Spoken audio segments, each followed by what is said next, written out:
Hello students, स्वागत है आप सभी का हमारे यूट्यूब चैनल पर जिसका नाम है सौरभ क्लासेस।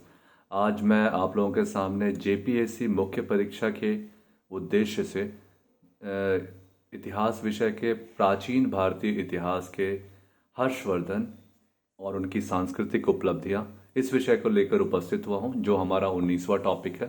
तो चलिए हम देखते हैं हर्षवर्धन की सांस्कृतिक उपलब्धियों का मूल्यांकन करें। हर्षवर्धन प्राचीन भारतीय इतिहास में एक महत्वपूर्ण शासक था। उसकी सांस्कृतिक उपलब्धियां उसकी राजनीतिक उपलब्धियों की तुलना में अधिक महत्व की थीं। वह एक उदार, विद्यानुरागी, धार्मिक, सहिष्णु तथा कला का संरक्षक के रूप में सदैव स्मरणीय रहेगा। हर्ष के काल में सभ्यता तथा संस्कृति के दृष्टिकोण से भारत बड़ी उन्नत दशा में था। विद्या, कला तथा विज्ञान की जो अपूर्व धारा गुप्त काल में प्रवाहित हुई थी, उसकी निरंतरता हर्ष के काल में भी बनी रही। शिक्षा के क्षेत्र में इस काल में अपूर्व प्रगति हुई। इस समय बौद्ध विहारों में शिक्षा की व्यवस्था रहती थी। नालंदा इस समय का जगत प्रसिद्ध विश्वविद्यालय था। प्रतिवर्ष इस विश्वविद्यालय को राज्य की ओर से अच्छी रकम अनुदान के रूप में दी जाती थी। हर्ष योग्य विद्वानों तथा प्रतिभाशाली विद्यार्थियों को भी प्रोत्साहन दिया करता था। आगे बढ़ते हैं। हर्ष महान साहित्य अनुरागी यानी साहित्य प्रेमी है ना, और विद्वान था और विद्वानों का समुचित आदर भी करता था। वह स्वयं एक भारी विद्वान, कवि और नाट्यकार था। वह विद्वानों का संरक्षक भी था। उसने नागानंद, रत्नावली तथा प्रियदर्शिका नामक 3 ग्रंथों की रचना की थी। इन रचनाओं को हर्ष ने संस्कृत भाषा में लिपिबद्ध किया था। अनेक कवि, लेखक और नाट्यकार उसके आश्रय में अपनी विद्या का विकास कर रहे थे। कादंबरी और हर्षचरित्र के रचयिता प्रसिद्ध विद्वान वानभट्ट सम्राट के संरक्षण में था। हरिदत्त, जयदेव भी उच्च कोटि के विद्वान थे। मयूर, मातंग, दिवाकर, सुबंधु, कुकारदास और भारवी आदि अनेक उच्च कोटि के कवि थे। विद्वानों और कवियों का आश्रयदाता होने के कारण हर्ष तत्कालीन भारत में विद्या संरक्षक नाम से प्रसिद्ध था।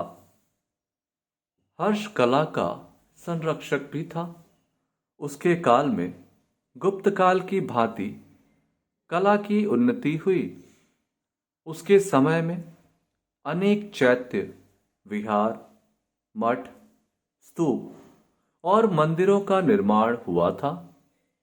शाहाबाद जिले में मुंडेश्वरी का अष्टकोणिक मंदिर, रायपुर जिले का राम लक्ष्मण का मंदिर, कन्नौज का संवाराम आदि उसके काल के स्थापत्य कला के उत्कृष्ट नमूने हैं। देवी देवताओं तथा बुद्ध की संगमरमर, स्वर्ण, तांबे आदि की प्रतिमाएं उस काल की मूर्तिकला की कुशलता और प्रवीणता का स्पष्ट परिचय प्रदान करती है। आगे चलते हैं।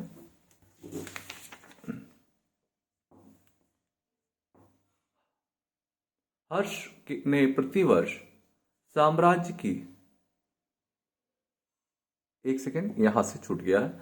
हर्ष बौद्ध धर्मावलंबी अवश्य था, किंतु वह दूसरे धर्मों का भी आदर करता था। वह किसी भी धर्म के विरुद्ध असहिष्णु नहीं था, बल्कि अन्य सभी धर्मों का आदर करता था।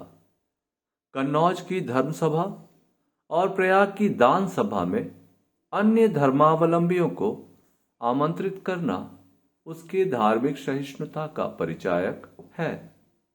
हर्ष ने प्रतिवर्ष साम्राज्य की राजधानी कन्नौज में एक धार्मिक सभा बुलाया करता था। यह सभा 21 दिनों तक चलती थी। इस सभा में प्रख्यात विद्वान भाग लेते थे। इस सभा में बौद्ध धर्म के सिद्धांतों पर विचार विमर्श करके उन्हें समय के अनुकूल बनाने का प्रयत्न किया जाता था और आवश्यक संशोधन और परिवर्तन भी किए जाते थे। उसमें उच्च कोटि की प्रतिभा का प्रदर्शन करने वाले विद्वानों को हर्ष पुरस्कृत कर सम्मान देता था। इससे बौद्ध धर्म की भारी उन्नति हुई। चलिए आगे बढ़ते हैं। हर्ष ने अनेक चैत्य विहार और संघाराम बौद्ध भिक्षुओं के लिए निर्माण करवाया उन्होंने। उसने कश्मीर से बुद्ध के दांत के अवशेष मंगवाकर कन्नौज के चैत्य में रखवा दिया। उसने साम्राज्य में यज्ञ बलि को प्रतिबंधित कर दिया। इसके अलावा नगरों, गांवों और मार्गों पर धर्मशालाएं बनवाई।